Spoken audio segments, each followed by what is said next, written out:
Blog Talk Radio. Boa noite, meus amigos. Estou aqui novamente com o True Outspeak. Desta vez com a voz um pouco alterada, porque eu peguei uma gripe do cão.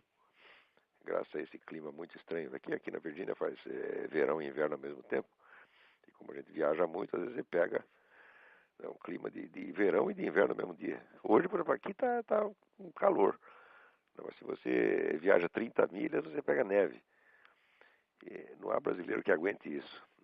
Então, praticamente levantei da cama para fazer esse programa. Se eu disser alguma besteira é porque eu ainda estou delirando com febre. Vocês não liguem, não. Mas esta semana a primeira coisa que me chama a atenção aqui são essas duas notícias simultâneas. Uma entrevista que saiu na Folha com Immanuel Wallerstein, onde ele diz que, afinal de contas, o Lula e o Chávez não são muito diferentes. Eles estão perfeitamente unidos, estão solidários um com o outro e, vamos dizer, estão agindo em comum acordo em tudo. Então, não se iludam com as diferenças aparentes, diz ele. O detalhe interessante é que esse Wallerstein, ele é junto com Istvan Mesaros e com Antônio Negri, é um dos três maiores teóricos do movimento comunista internacional. Ele é o equivalente do que seria nos anos 50 o Roger Garaudy ou Henri Lefebvre, né? E a Folha, ao dar aqui os créditos dele, diz apenas sociólogo norte-americano, pesquisador sênior da Universidade Yale e autor do livro Declínio do Poder Americano. Quer dizer que não informa ao leitor que se trata de um teórico comunista. Quando vai entrevistar um homem da direita, vem sempre o carimbo ideológico. Mas aqui, não, é preciso dar uma ideia de neutralidade para, vamos dizer, explorar a credulidade do leitor. Isso aí é típico da Folha, né, seu Otávio Frias? Esse seu jornalzinho é filho da puta mesmo, né? Mas a entrevista do Wallerstein é até significativa, tá certo? Porque ele diz, além disso que ele diz sobre o Lula, ele diz uma outra coisa muito interessante. Ele diz que a ascensão dos governos da esquerda na América Latina reflete um decréscimo real da influência americana sobre esta parte do mundo. Isso é uma grande verdade. Tá certo? Agora, tem muita gente aqui que não quer ver isso, não quer saber. Pior é que esse declínio começou de dentro. Isso aí começa com a política latino-americana do Jimmy Carter. Né? Jimmy Carter sempre favoreceu esse pessoal da esquerda, depois o Bill Clinton fez a mesma coisa. E os governos republicanos que houve nesse ínterim não ligaram para a região, não fizeram nada. Isso quando não mantiveram exatamente a mesma orientação dos anteriores, como fez o George Bush. Agora, ao mesmo tempo que o Wallerstein diz que o Lula e Chávez são, no fundo, a mesma pessoa, vem a notícia de que no Fórum Econômico Mundial, esse senhor Jacob Frenkel, que agora é vice-presidente do American International Group, que atua em 130 países, homenageou o Lula porque o Lula se converteu ao capitalismo. Você vê que o Lula é uma figura realmente miraculosa, porque ele, ao mesmo tempo, ele é estritamente comunista e estritamente capitalista. Não é isso? Quer dizer, basta isto, essas duas coisas na mesma semana, gente, e parece que o leitor brasileiro já não junta uma coisa com a outra, né? Basta essas duas notícias ao mesmo tempo para você ver que a figura é totalmente fake e que tem alguma coisa muito mal explicada aí, né? Na verdade, a explicação, até nós conhecemos, existe um interesse enorme de alguns grupos econômicos nessa integração latino-americana, mesmo que seja por via comunista, para eles não faz a menor diferença. Então, desde que o Brasil continue pagando suas dívidas direitinho, para eles pouco importa que venha o comunismo. Aliás, até melhor, porque o comunismo se endivida mais ainda. O que eles não querem é um próspero país capitalista que não precisa deles. Isso aí realmente não pode. Pode até, se for capitalismo, tem que ser capitalismo, como é que diz, na coleira deles. E se for comunismo, bom, vai ficar na coleira deles de qualquer maneira, porque comunismo é dependência econômica, comunismo é fracasso e comunismo é dívida. Eles sabem perfeitamente disso. Muito bem. Também, aqui na mesma semana, acontece uma notícia interessante que as Farc atualmente conserva em seu poder 1.100 prisioneiros sequestrados para fim de extorsão, aguardando, né, o pagamento do resgate para não sei quando. Quer dizer, não existe nenhuma cadeia na América Latina, nem mesmo em Cuba, que tenha 1.100 prisioneiros políticos ao mesmo tempo. A Farc tem. Né? E o nosso governo continua aí em muito boas relações com a Farc, né? Afagando a cabeça delas e nada fazendo contra a atuação dela, que no Brasil está cada vez mais ousada. Né? Aqui, outro e-mail que eu recebo aqui, Jorge Figueiredo. Agora que as drogas foram liberadas no Brasil, aqui no Rio de Janeiro, as Farc já deixaram de ser atacadistas para ser distribuidoras. O tráfico já não é mais feito nas favelas. As Farc estão entregando diretamente ao consumidor por delivery. Basta pedir que o motoboy leva na porta de casa. Não é uma maravilha? É o progresso, gente, é o progresso. Né? Agora, para garantir que não terão concorrentes, guerrilheiros das Farc estão entregando as favelas e acabando com os traficantes comuns. A Tropa de Segurança Nacional, a Polícia Federal, são apenas segurança das Farc para garantir o sucesso do monopólio total do narcotráfico de drogas. Eu nunca tive dúvida disto. O fingimento de simulacro de combate às drogas que este governo tem feito é apenas para eliminar a concorrência das Farc e abrir o caminho. As Farc já tem o monopólio, boa parte da América Latina, vão ter no Brasil também. E já estão, segundo aqui nos informa o Jorge Figueiredo, a coisa já está assim. Daí continua ele aqui. Toda esta perseguição aos comandantes das polícias militares e civil faz parte do plano das Farc de reformatação do tráfico. Também não tenho a menor dúvida disso. Né? E por aí vai. Então, gente, olha, para entender a política de um país, você não pode olhar somente o lado econômico, como faz esse pessoal, sabe, liberal, aí que acha que não, como o Lula está cumprindo direitinho aí as determinações do Banco Mundial, etc. Então, quer dizer que ele passou por capitalismo. Isso é uma estupidez, né? Monstruosa, tá entendendo? Isso quando não é estupidez proposital, quer dizer, o sujeito está lá como desinformante mesmo. Né? Agir pela linha do capitalismo ortodoxo, até Lenin agiu durante um tempo quando lhe interessou. Não, o que você tem que ver não é a política econômica, o que você tem que ver é isso aqui, por exemplo, a política de segurança, onde está desmantelando totalmente o Estado brasileiro e entregando na mão dessa gente, está criando uma tropa, está criando um exército revolucionário entre Farc, PCC, Comando Vermelho, MST. Isto já é, evidentemente, o núcleo do futuro exército revolucionário. O Lula está criando isso, pô. Quer dizer, é claro que o pessoal do Foro São Paulo tem que confiar nele. É claro que o Chaves tem que confiar nele. Essas pessoas estão por dentro. Eles não são os idiotas que, vamos dizer, se baseiam somente em notícia que saiu na Folha de São Paulo ou no Estadão. Não, eles leem os relatórios, leem as atas do Foro de São Paulo. Eles têm contato direto com o Lula, pois não precisam dessa idiotice chamada mídia brasileira para informá-los. Então, como eles sabem o que o homem está fazendo, eles confiam nele porque sabem que ele é fiel. Por outro lado, os camaradas lá do Fórum Econômico Mundial também sabem que ele é fiel porque eles só olham as estatísticas, os relatórios dos bancos, etc., e dizem que está tudo em ordem.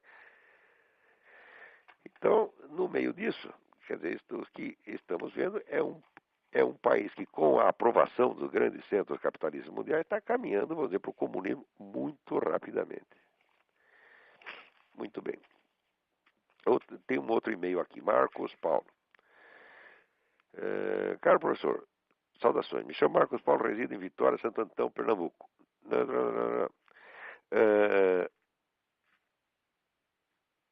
A TV Cultura irá colocar no ar um programa onde ombreia, pelo que se aduz, a chamada Chopin com o sambista Cartola. Eu entendo perfeitamente, acho que eles têm toda a razão, porque eles não conseguem perceber diferença nenhuma. Né? A diferença escapa totalmente. Então é normal que eles, do ponto de vista deles, né, seja tudo igual. Quer dizer, passou 1 centímetro acima da cabeça deles, eu não duvido que o Cartola seja muito mais inteligente do que eles. Então o Cartola é um pouquinho mais inteligente que eles. O Chopin é 2 pouquinho mais inteligente que eles. Para eles é tudo a mesma coisa. De 1 centímetro para cima é tudo igual. Segundo item, relendo o sabão que o senhor deu em Ariano Suassuna nas páginas da Bravo, gostaria de saber se o senhor já leu a Iniciação Estética, escrita pelo próprio Ariano Suassuna, e o que achou. Eu li sim e achei muito bom, embora seja apenas um livro didático, sem nenhuma grande novidade. Aliás, tudo que eu li do Ariano Suassuna, eu gostei. No mínimo posso dizer, eu gostei. Tem algumas peças que eu acho absolutamente geniais. O Alta Compadecida é genial, sou um admirador do Ariano Suassuna, mas entendo perfeitamente as limitações intelectuais dele. Quer dizer, ele é apenas um escritor regional, Quer dizer, não é um camarada que esteja habilitado a opinar, vamos dizer, nas grandes questões de política cultural mundial, ele não entende nada e quando abre a boca só fala besteira. Então é melhor ir para casa e escrever peça, que é o que ele sabe fazer. Terceiro, o senhor mantém as mesmas opiniões que emitiu na parte de Planeta sobre a crise da igreja? Isso aí foi mais de 30 anos atrás, eu nem lembro o que eu escrevi lá, meu Deus do céu, eu precisaria reler de novo. Agora, tem o seguinte, eu quando escrevi algum negócio e depois eu reparo que é besteira, eu não tenho a menor dificuldade de dizer que é besteira, né? E apagar aquilo. Agora, tem outras coisas que não é que estava errado. Às vezes as pessoas, enfim, a gente escreveu alguma coisa agora, compara, assim, linearmente com uma frase de 30 anos atrás, e diz, o senhor mudou de posição, mudou de opinião. Eu falo, não, no Brasil todo mundo pensa que opinião é uma coisa em bloco. Você tem um corpo de opiniões fixa, né? E quando muda alguma coisa ali é porque o cara mudou de opinião. Às vezes não é assim. O processo intelectual, às vezes, é uma longa assimilação de aspectos contraditórios da realidade. Né? Se você disse uma coisa ou diz outra, você precisa ver, às vezes é uma mudança efetiva de opinião, às vezes é uma autocorreção que o nego está fazendo. Às vezes o camarada pode ter esquecido a opinião de 20, 30 anos atrás e criou outra, independentemente. E às vezes é simplesmente vamos dizer, uma integração de aspectos contraditórios da realidade. Também precisa ver que nem todos os escritos de um autor são colocados no mesmo nível. Né? Quer dizer, uma coisa são transcrições de aula, outra coisa são, vamos dizer, ensaios publicados sob a forma de livro, como o Jardim das Aflições ou o livro sobre Aristóteles. Outra coisa são artigos de jornal, outra coisa são entrevistas. Quer dizer, esses vários textos não têm, vamos dizer, o mesmo nível de rigor de expressão. Tá certo? Você tem, num artigo de jornal, você faz aquilo meio às pressas, pode sair muita coisa imprecisa e não tem sentido confrontar uma frase dali com outra de outro lugar, a não ser que você faça as devidas mediações. Mas qualquer que seja o caso, eu sinceramente não lembro qual foi o diagnóstico que eu fiz da crise da igreja na época. Hoje eu tenho uma série de ideias a respeito, provavelmente não devem ser exatamente iguais às daquela época. Alguma coisa eu aprendi nesse ínterim. Vamos ver outro aqui.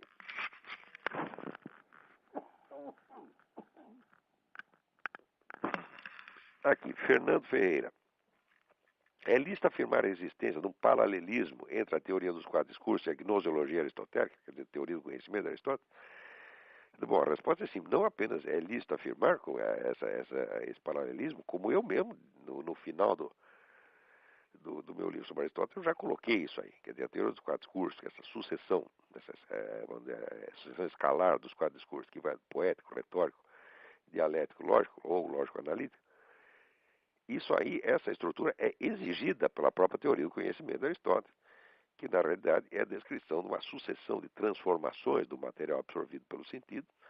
Primeiro tem a absorção pelo sentido, depois tem a síntese imaginativa, depois em cima da síntese imaginativa se criam os conceitos, e daí em cima dos conceitos se cria a articulação dos conceitos, ou o discurso propriamente dito. Né?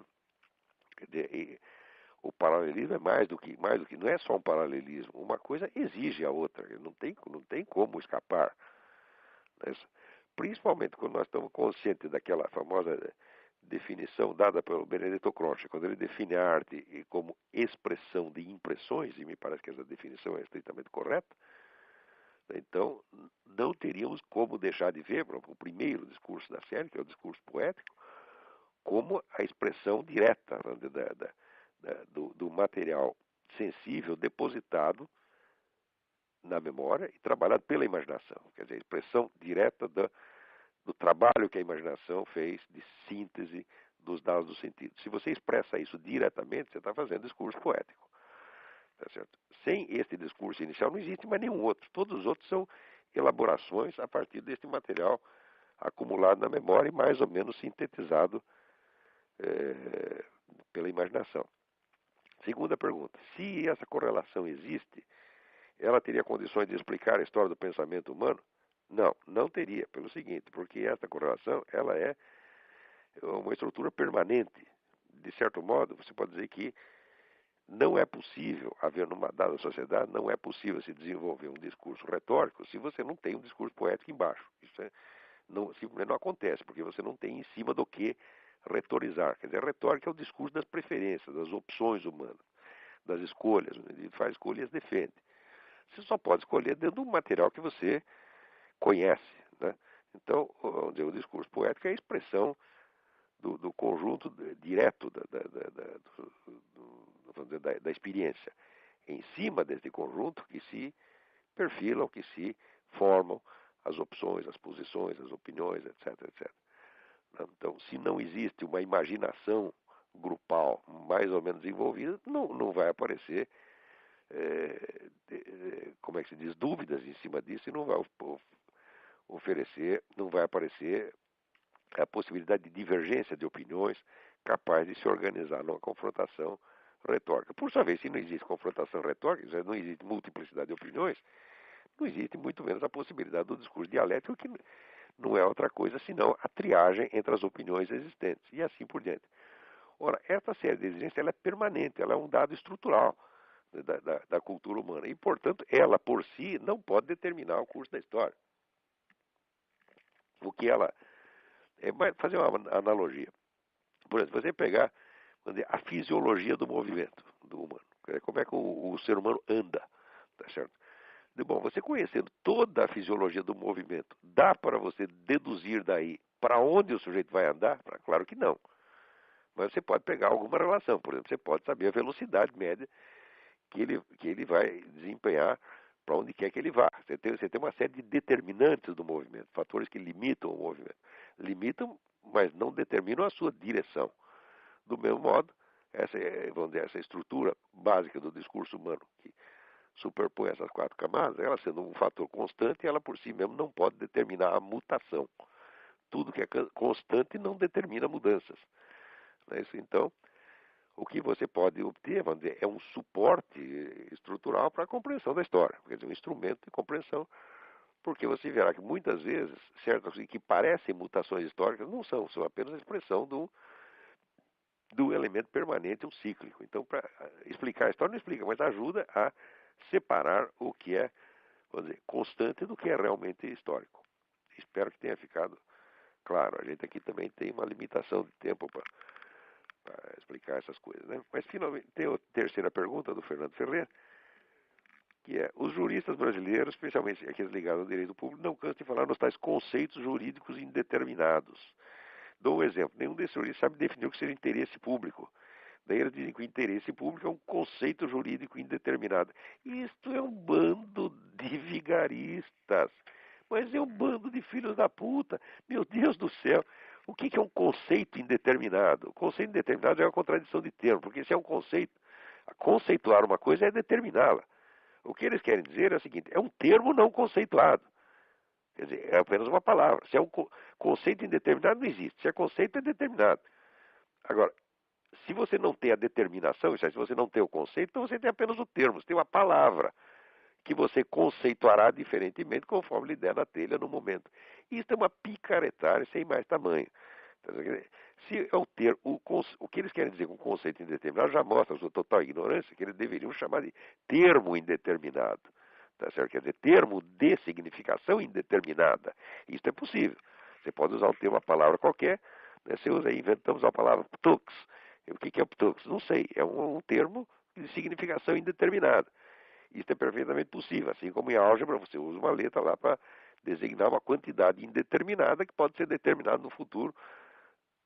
Se você tiver sorte e chegar ao fim do cálculo, você saberá qual é o valor daquele número. Isso é possível. Agora, conceito indeterminado, isso é a mesma coisa que dizer a quantidade não quantitativa, tá entendendo?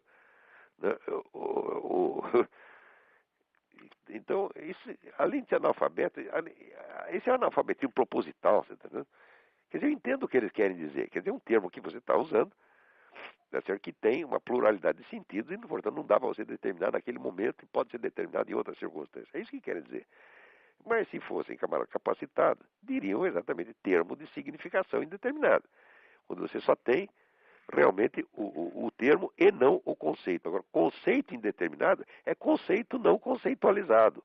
Então, vão à merda. É isso que tem que responder para esses camaradas. Vão à merda.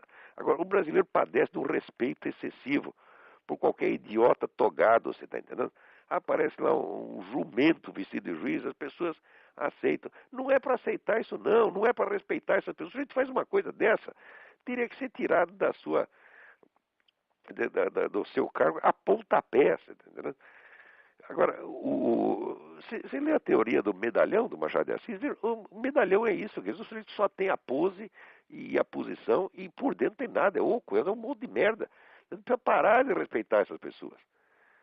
Por isso é urgente, a salvação do Brasil depende da destruição dos medalhões. O Brasil tem um número excessivo de medalhões per capita.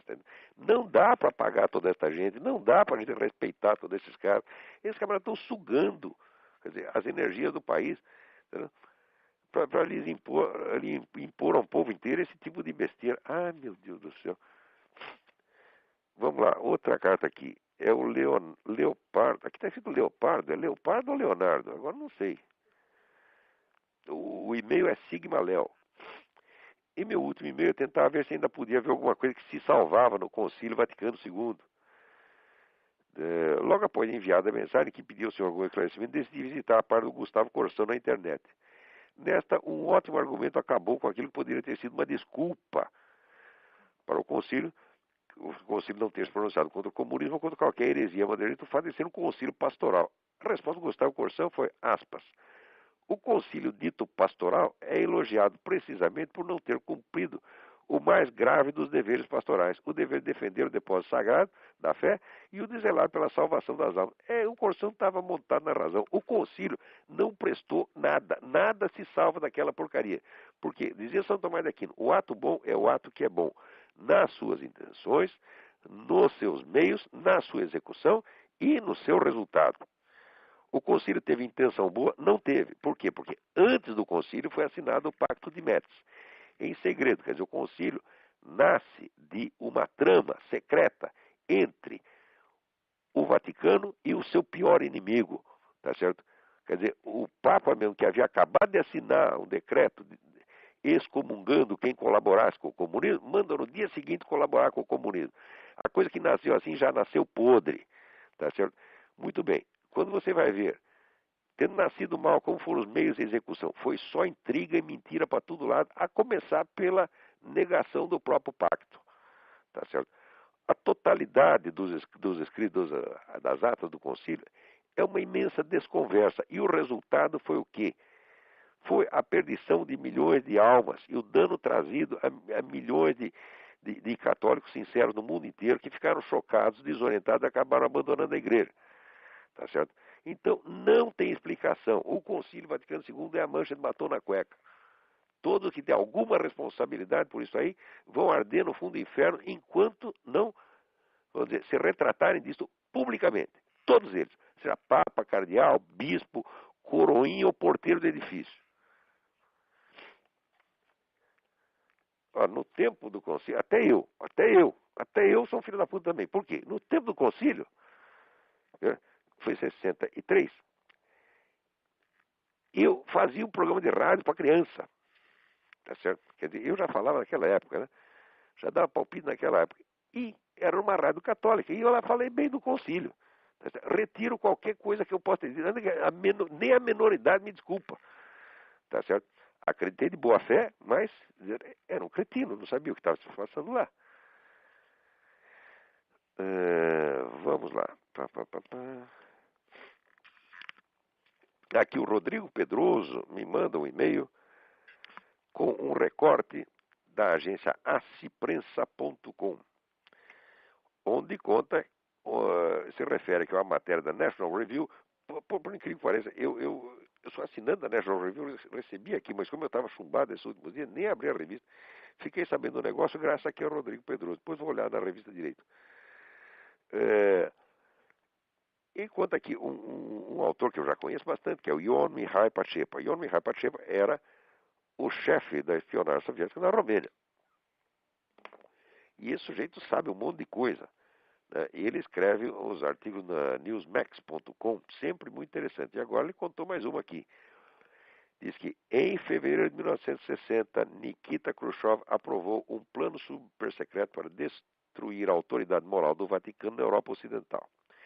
Eugênio Pacelli, então Papa Pio XII, foi escolhido como o principal alvo da KGB, como sua encarnação do mal.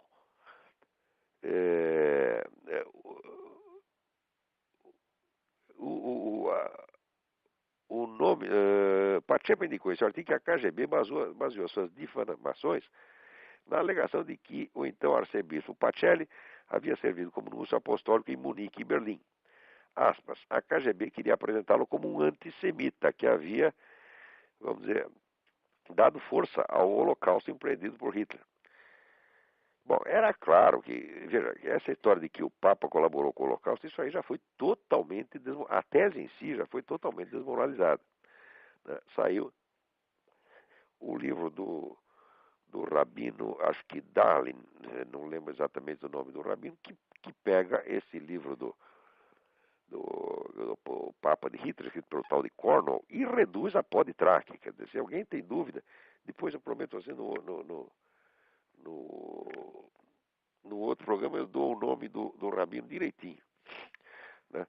E olha, ninguém fez mais para salvar os judeus na Alemanha do que Pio XII. Pio XII pode ter o defeito que tivesse, eu vejo um monte de defeito dele, mas esse não.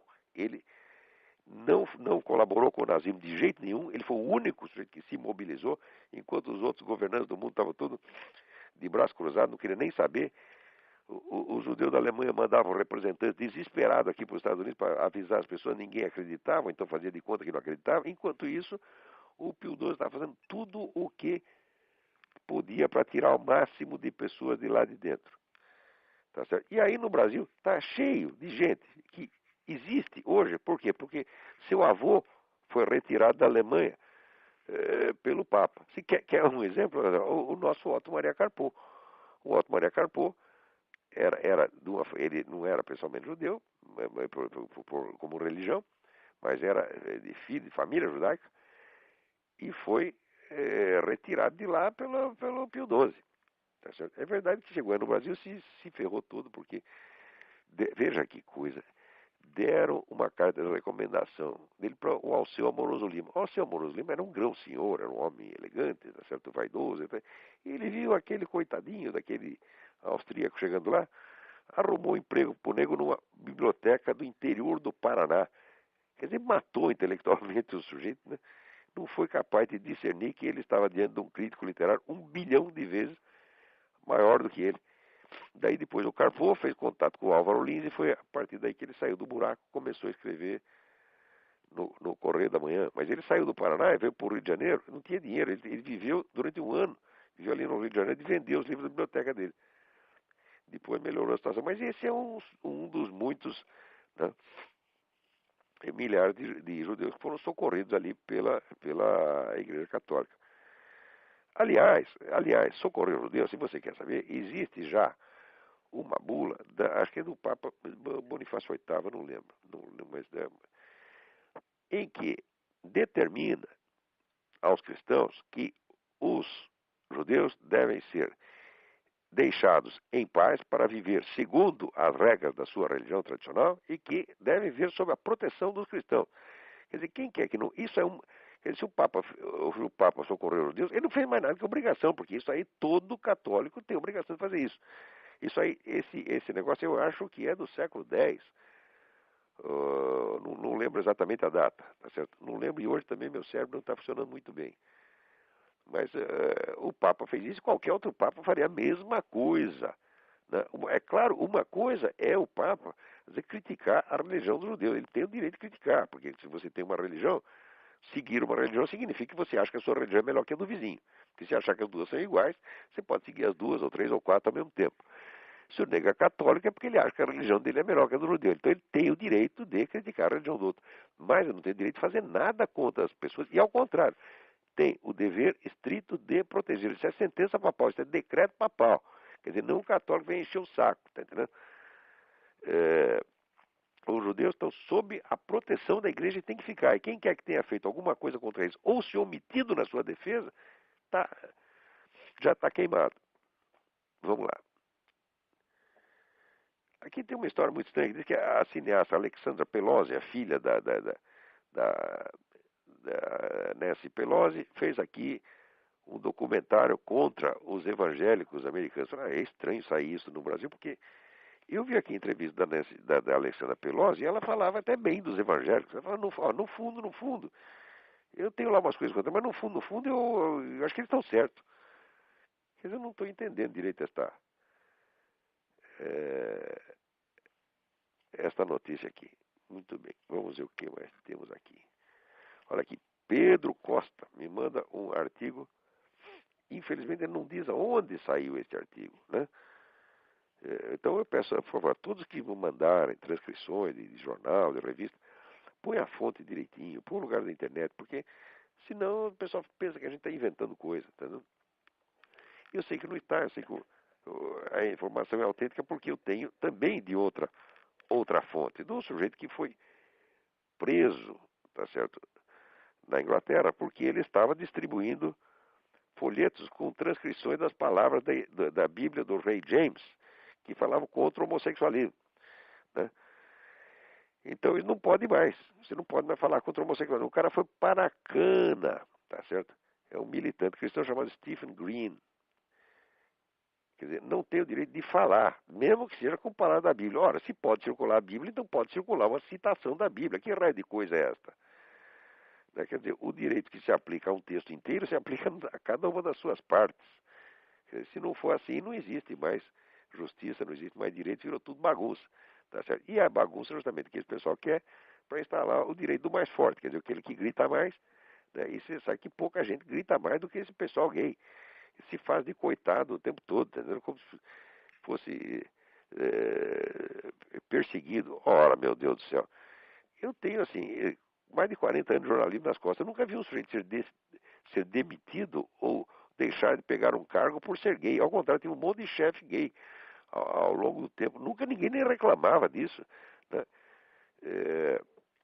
Eu já vi perder emprego, o cara por ser conservador, assim, olha, por ser esquerdista também não. Ninguém perdia emprego por ser esquerdista, mas direitista eu sei de vários, inclusive a começar por eu mesmo, né? Vamos lá. Então esse artigo, que não diz de onde é, mostra que há um certo temor na Inglaterra de que o cristianismo em geral acabe sendo criminalizado. E olha, parece que isso vai ser, tá indo para esse lado, porque veja aqui, o Antônio Donato me manda um e-mail dizendo que a imprensa britânica inteirinha está fazendo uma campanha intensa pela legalização da eutanásia, tá certo? E isso aí sob pressão, inclusive, de entidades médicas, tá?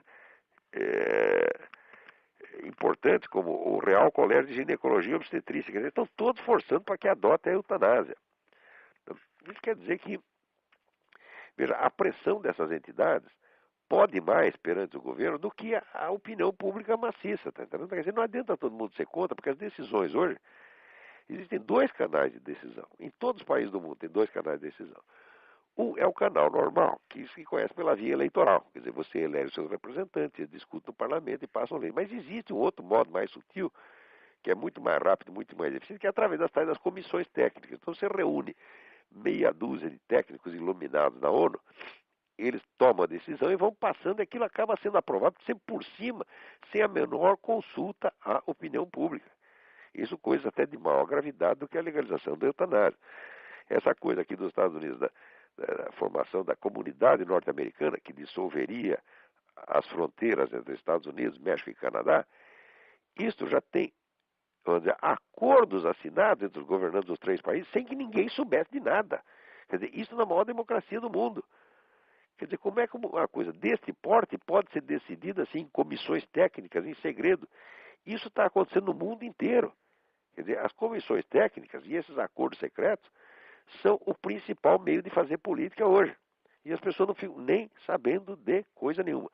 Recentemente eu comentei num artigo que aspectos importantes da política de segurança da Inglaterra foram transferidos para organismos internacionais sem que saísse uma linha na mídia. Isso na mídia inglesa, quer dizer, nós não estamos falando, aqui, não é a União Soviética, não é a China, quer dizer, são democracias, mas não adianta ser democracia se em cima, vamos dizer, do processo normal de tomada de decisão, existe esta empulhação das comissões técnicas, foi inventado pela ONU, para quê? Para poder legislar em toda parte sem ninguém saber de nada. Por exemplo, pergunta aí, como é que se decide no Brasil política educacional? Política educacional vem pronto da ONU, política de saúde vem pronto da ONU, o Congresso às vezes não é nem informado. O Lula não confessou que tomava decisões, junto com Hugo Chávez e Fidel Castro, tomar decisões de política nacional, sem dar a menor satisfação ao parlamento, à opinião pública? Então, hoje em dia, todo mundo faz isso. Quer dizer que estão pegando democracia e estão gozando da cara dela, né? Estão rindo da democracia. Eles não precisam mais de democracia. Né? Vamos lá. Aqui o Luiz Gentil Júnior me manda um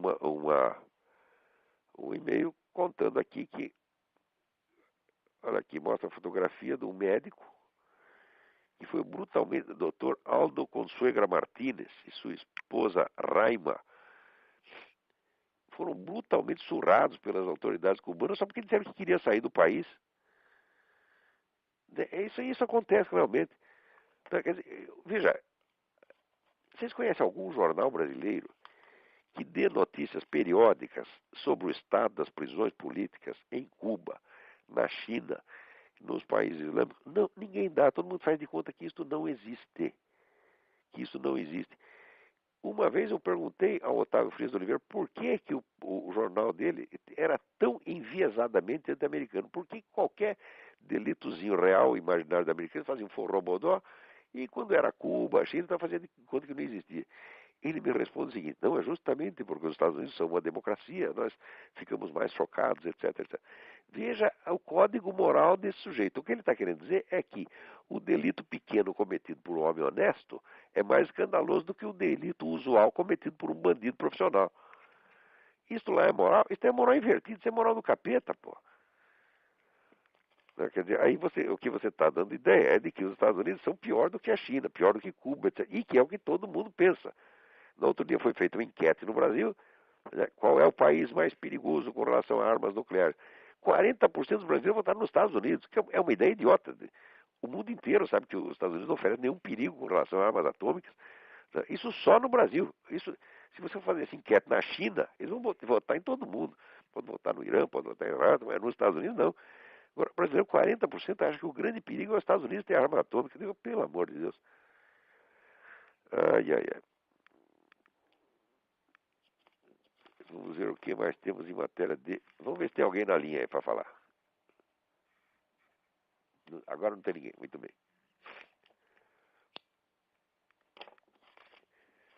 Então, eu queria aproveitar e contar um negócio para vocês aqui. É uma notícia pessoal. Desde a semana passada, eu faço parte do comitê de honra de uma organização chamada Forces, Forces, O site é forces.org, www.forces.org, que é um site, vamos dizer, de anti-antitabagismo. Quer dizer, é um site destinado a reunir a documentação, tá certo? Que prova toda a vigarice desse movimento antitabagista mundial. É uma coisa muito impressionante a documentação que eles colocam lá, que mostra que está havendo realmente falsificação de dados, tá certo? Por iniciativa de dois centros, a ONU, a Organização Mundial de Saúde, e as grandes empresas farmacêuticas que têm interesse nessas campanhas antitabagistas, que agora chegam ao absurdo de querer proibir o fumo em prédios de apartamento. Quer dizer, você está aqui fumando no segundo andar, o nego lá do 10º andar acha que vai pegar um câncer nos próximos 10 minutos, tá certo? E, inclusive, já houve uma proposta que eu deixei de comentar, estava com um artigo aqui na semana passada, deixei de comentar, que um artigo de um sujeito da Real Academia Médica Britânica, propondo que os fumantes fossem preteridos, boicotados, tá certo, para certos tipos de cirurgia. Tá? Quer dizer, a rede pública inglesa, se você tem uma cirurgia para fazer, dará preferência ao não fumante. Quer dizer, isso é uma discriminação nazista absolutamente odiosa, mas o antitabagista ele tem a mesma coisa do comunista. Sob certo aspecto, prefiro até um comunista que um antitabagista, porque o comunista é menos louco. O antitabagista está tão imbuído de que ele está salvando a humanidade que ele não quer saber de fatos, não quer saber de discussão. Não, ele quer impor aquilo. É como se fosse realmente um profeta vindo do céu com as tábuas da lei e sai de baixo, tem que obedecer. Mas nem Moisés foi obedecido desse jeito. pô. Isso é uma loucura. Aqui nos Estados Unidos diz essa coisa, o fumo mata 400 mil pessoas por ano. É verdade, 400 mil fumantes morrem por ano. Quando você vai ver a estatística do departamento oficial que investiga isso, sim, eles morrem, só que eles morrem na mesma idade que morre o restante das pessoas. Na idade, 70 anos de idade. Porque se você fuma, tu corre um grave risco de morrer aos 70 anos de idade. E se não fuma, também corre um grave risco de morrer aos 70 anos de idade. Agora, essa estatística os caras não divulgam, eles vão só morre 500 mil, 400 mil por ano. Quer dizer, o que é isso se não empulhação? Ora, meu Deus do céu. É... Agora, o mais bonito aqui nesse sentido, você vê como é que está indo a Europa, é isto aqui. Na Bélgica, estão fazendo uma campanha, a Bélgica é o país onde a eutanásia, né, o suicídio assistido é legal. Você pode suicidar, pede para os médicos te ajudar, eles vão lá e te estouram os miolos gentilmente. Agora, uma campanha para estender esse direito às crianças e aos pacientes mentalmente incapacitados que não podem decidir por si mesmos. Quer dizer, tem lá uma criança doente, os outros decidem que está enchendo muito o saco, está gastando muito dinheiro para cuidar do moleque, e você decide, mata logo, filho da puta, acaba com isso, tá entendendo? Agora, você quer que eu fale disso numa linguagem educada? O que é isso, meu Deus do céu? Né? Quer dizer, e os pacientes mentalmente incapacitados que não querem decidir, não podem decidir por si mesmo. Quer dizer, está lá o sujeito louquinho, né? O louquinho pegou lá um câncer, não estão conseguindo resolver o câncer dele, fala, vamos, tira o cara do caminho logo, joga no lixo, pô. Né? E agora, eu tenho certeza que as pessoas que fazem essa campanha alegam aqueles motivos humanitários tão lindos que se você ouvir os negros falar, você chora, pô. Agora tem gente aí na fila esperando, vamos ver, vou falar com o primeiro aí. Alô? Alô? Alô, Alô? Olavo? Eu? Aqui é o Leandro de Porto Alegre, tudo bem? Não entendi teu nome. Leandro, Leandro, oi, tudo bem, Leandro? tudo bem. Antes de mais nada, eu gostaria de agradecer. Ultimamente tenho acompanhado o teu site e realmente tem feito um trabalho espetacular de informação às pessoas. Obrigado. Eu sou muito por isso. Alguém tem que fazer a parte suja do serviço. Pois é. Eu acompanhei alguns artigos e eu sempre fico em dúvida quando tu comenta sobre religião. Aham. Em diferenciar cristianismo com catolicismo, com essa ideia da ONU de fazer uma religião, digamos assim, um pouco diferente do que a gente está acostumado a ouvir. Qual é que, na tua opinião, seria um modelo ideal de religião, visto que esse é um assunto bastante controverso? Eu vejo, eu não consigo identificar nos teus textos uma posição clara em relação à diferença de cristianismo para catolicismo. Não, eu qual é que seria não tomo posição. A minha posição é a seguinte: primeiro, eu odeio polêmicas interreligiosas. Segundo, nego aqui. A minha experiência é a seguinte: tudo o que os fulanos falam a favor da sua religião é tudo certo. Quando começa a falar da religião do vizinho, só sai besteira. Eu nunca vi um sujeito de qualquer religião que fosse criticar do vizinho que não fosse na base da pura difamação. Sempre e sistematicamente tudo errado. Me aparece aqui um católico falando coisa do Islã, quando você vai ver não é assim. O católico mentiu. Quando aparece um muçulmano falando do vinho, mente mais ainda. Tá entendendo? Então, é o seguinte, eu acho que as religiões têm que ser respeitadas como elas são, porque elas não são corpos de doutrina, elas são realidades históricas, tá certo? Que dizem, todas elas dizem respeito para certa relação do homem com Deus, elas são fenômenos de enorme profundidade e que dependem muito pouco das nossas opiniões. Tá certo? Eu acho que criticar uma religião é a mesma coisa que criticar o clima, você está entendendo? Você não vai conseguir mudá-lo. Esses dados estruturais têm que ser mantidos de algum modo. Agora, eu não gosto de crítica à religião e não gosto de mistura. Você está entendendo? Porque a mistura já esculhamba até o sentido ritual da coisa. Tá certo? Então, vamos dizer, esses ritos das igrejas não surgiram do nada, tá certo? Alguns surgiram por revelação parcial ou total, tá certo? Você pode ter, do ponto de vista de uma religião, você pode negar que a outra seja totalmente revelada, mas não que houve, pelo menos você não pode negar alguma revelação pessoal lá dentro, não pode, tá certo? Então, vamos dizer, as polêmicas interreligiosas são absolutamente estéreis e são muito utilizadas pelos inimigos da religião em geral. Tá certo? O que circula de mentira, tá certo, a respeito das religiões é uma coisa do outro mundo, uma coisa do outro mundo. Qualquer idiota que você perguntar, tá certo, vai te dizer que a igreja matou milhões, a Inquisição matou milhões de pessoas, etc, etc. É claro que não. É claro que não foi assim. Quando você chega a fazer o cálculo máximo, foi da Inquisição Espanhola foram 20 mil pessoas ao longo de 4 séculos. Quer dizer que, estatisticamente, é um nada, na verdade. Né? A Revolução Francesa matou 10 vezes isso em uma semana. E as mentiras que circulam a respeito de judeu, que circulam a respeito de muçulmano, porra. Entendeu? Tudo isso assim, é nojento. Né? Então, eu acho que tomar posição nisso aí está errado. Se você quer saber qual é a minha fé pessoal, eu sou católico, sempre fui. Tá certo?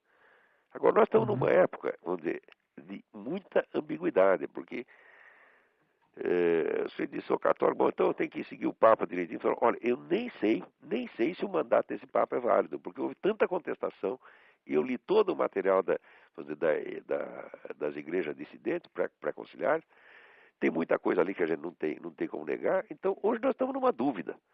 O Concílio Vaticano encheu todo mundo de dúvida. Quando você está em dúvida, o que você faz? Você espera e reza. Eu não vou sair condenando as pessoas à toa, eu não vou fundar uma outra igreja, não vou, não vou tomar posição enquanto não souber a realidade das coisas. No Brasil, as pessoas às vezes têm que ter opinião sobre tudo. Fica um pouco complexo porque às vezes tu observas alguns padres católicos aqui no Brasil falando a favor de MST, Bom, isso nem se revolução. Fala. Eu tenho certeza de que a igreja que fez o Concílio Vaticano II estava todinha podre e infiltrada. Isso aí você tem a prova total hoje. E essa coisa da KGB, que eu falei, ó, esse dado apareceu agora, mas quem não sabia que isso foi coisa da KGB? Todo mundo sabia. Agora, a KGB não era fazer a campanha de difamação. A KGB estava dentro do Concílio Vaticano II. Tá certo? Então, como é que a gente vai ceder à autoridade dessas pessoas? Eu falo, não sei se você tem autoridade. Não sei e não sou obrigado a poder obedecer em caso de dúvida. Eu estou falando de consciência, tá entendendo? Então, as questões... A única defesa contra isso seria a consciência individual. Não tem outro jeito. Não tem outro jeito. Você tem que rezar e pedir diariamente a Jesus Cristo que te ilumine, porque não é que você está contra a autoridade, é que a autoridade sumiu, meu Deus do céu. Você está entendendo? Exatamente. Está difícil saber onde ela está hoje. Né? Quem é que representa realmente a autoridade espiritual dentro do mundo cristão. Então, eu acredito que quem representa essa autoridade espiritual são as igrejas no seu conjunto. Você está entendendo? E eu acredito piamente na unidade profunda das igrejas cristãs. Acredito que o cristianismo é um só. Tá certo? E não creio que as divergências não possam ser resolvidas. Tá certo? Com outra religião é outro problema. Tá certo? Com relação aos judeus, já acabei de dizer o que eu acho. Tem que deixar eles fazendo do jeito que eles sempre fizeram. Tá? Isso aí é decreto papal, não é eu que inventei. E é de uma época em que não havia dúvida quanto a quem era a autoridade do mundo cristão. Tá certo? Então, esse decreto está em vigor. Quer dizer, a gente tem que proteger o judeu e defender o direito de ele seguir o rito dele. Tá? Acredito que ficar mais centrado na figura de Jesus Cristo em si, ao invés quanto ao protestantismo, tá certo? Olha, quanto ao protestantismo, eu não tenho como negar a autenticidade espiritual de muita coisa que vem dali. É claro que acontece. Como é que você vai explicar que o único país do mundo onde a religião cristã ainda é uma força política considerável seja um país protestante? Você acha que Deus ia deixar isso acontecer só de cinismo? Quer dizer, se o protestantismo não tem nenhuma raiz autêntica dentro do cristianismo milenar, como é que pode acontecer uma coisa dessa? Entende minha pergunta? Entendi. Então, alguma coisa de bom tem ali. Não sei o que é, mas que tem. Também não sou eu que vou julgar isso aí, tá entendendo? Eu só não gosto de ouvir o sujeito falar mal da religião do vizinho. Te recomendo isso pra você. Pegue o que tem de bom, siga os conselhos do apóstolo, experimentar de tudo e ficar com o que é bom. Isso depende totalmente da consciência individual. Né? Que outro remédio você tem? Mas não deixa a consciência individual solta. Peça ajuda a Deus. Ok, muito obrigado. Obrigado eu. Vamos lá, quem vai estar na linha aí? Alô? Alô? Alô? Alô, quem está aí na linha? Alô, Olavo? Eu? Oi, Álvaro, do Canadá. Tudo bem, Olavo? Oi, tudo bem? Tudo bem. Olavo, bom, antes de mais nada, meus parabéns aí pelo teu programa, que não tem preço. Né? Obrigado, obrigado. Principalmente num espaço tão limitado como a gente tem em algo que se chama de mídia brasileira, né? Então, Pois é. bom, mas, Olavo, particularmente com relação a essa questão de educação, na verdade isso que eu vou me referir é ligado a uma deseducação. Eu gostaria que tu me clarificasse uma coisa que para mim estava absolutamente obscuro, tá? E a partir das tuas conversas eu estou começando a esclarecer algo, certo? Que nós temos visto na prática aqui no Canadá. Esse movimento de ignorância mundial que se vê em nível de educação, que a gente viu no Brasil, o movimento de reforma, etc. Por acaso isso está ligado a esses movimentos chamados de alta performance, como o do International Baccalaureate, que nasceu justo em 68 na Suíça, e me parece algo que veio extremamente em oposição àquilo que tem nos Estados Unidos, que é o Advanced Placement. Quer dizer, está me parecendo isso aí, e aqui particularmente no Canadá a gente vê isso de uma maneira muito forte, né? Quando nos Estados Unidos tu tem 30 vezes mais APs em relação a IB, e a performance é infinitamente maior. Quando tu pega o IB, o conteúdo é simplesmente emburrecedor de quem está lá dentro. Então, a minha pergunta para ti era a seguinte: por acaso está ligado àquele movimento de esquerda nascido a partir desse movimento europeu em 68, quando eles criaram esse IB? Porque a diferença de currículo é simplesmente assustadora. Isso já vem de antes. Já vem de antes. A história inteira você pode ver num livro que se chama The Deliberate Dumbing Down of America. Peraí, vou te dar o nome da autora. Peraí. Sugestivo.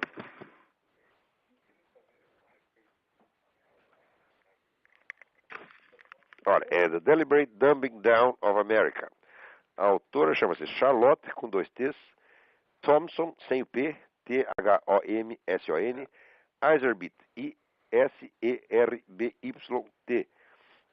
É um livro constituído quase todo só de documentos, que vai rastreando isso desde as origens da década de 30.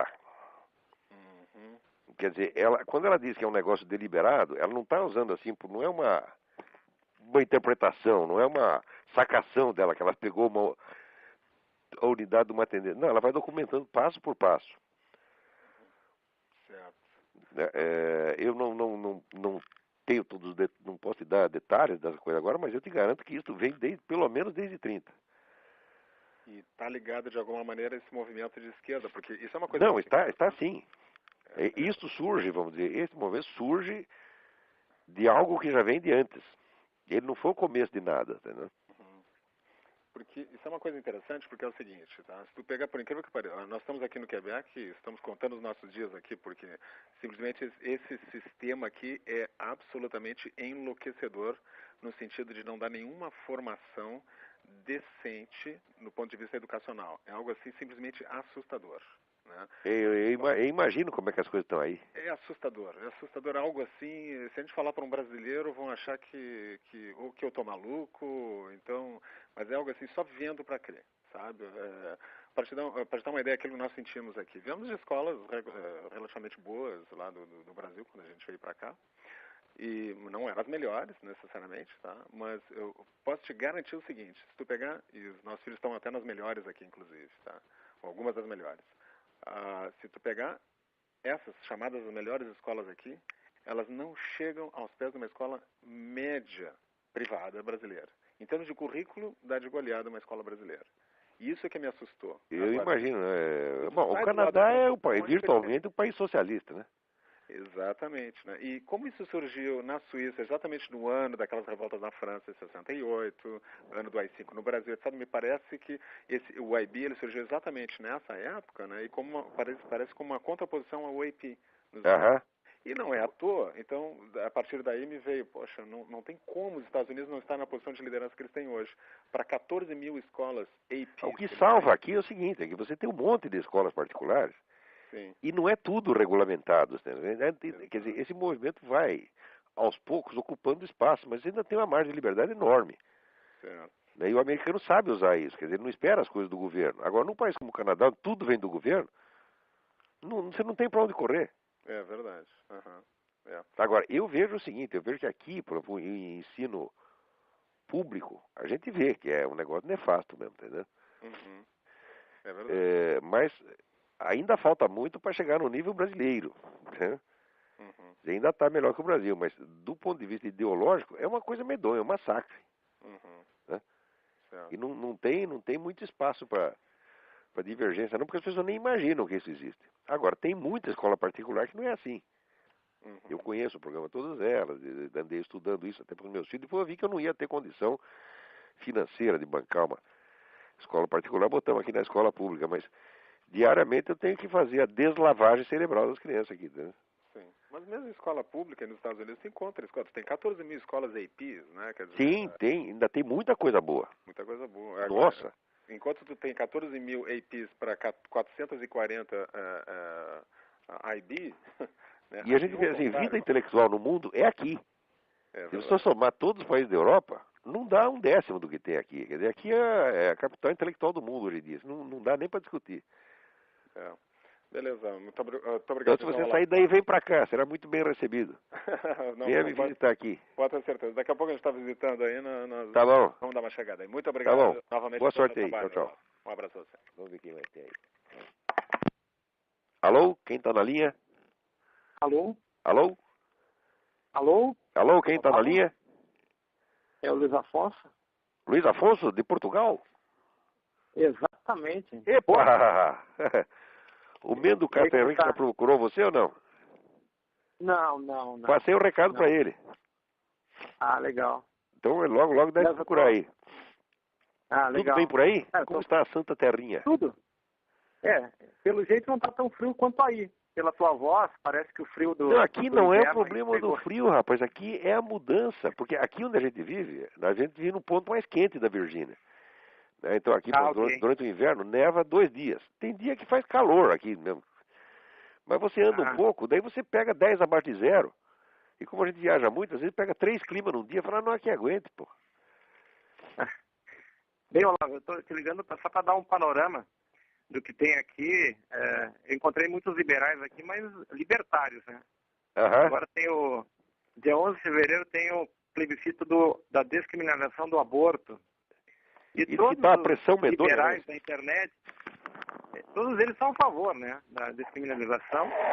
E todas vezes que a Igreja Católica fala contra, eles dizem mais um ponto a favor do sim. Se a Igreja está falando que é contra... se a Igreja está contra, deve ser bom, né? Exatamente. Mas também, depois também desse tremendo esforço que a Igreja fez para se desmoralizar assim mesmo, o que ela quer?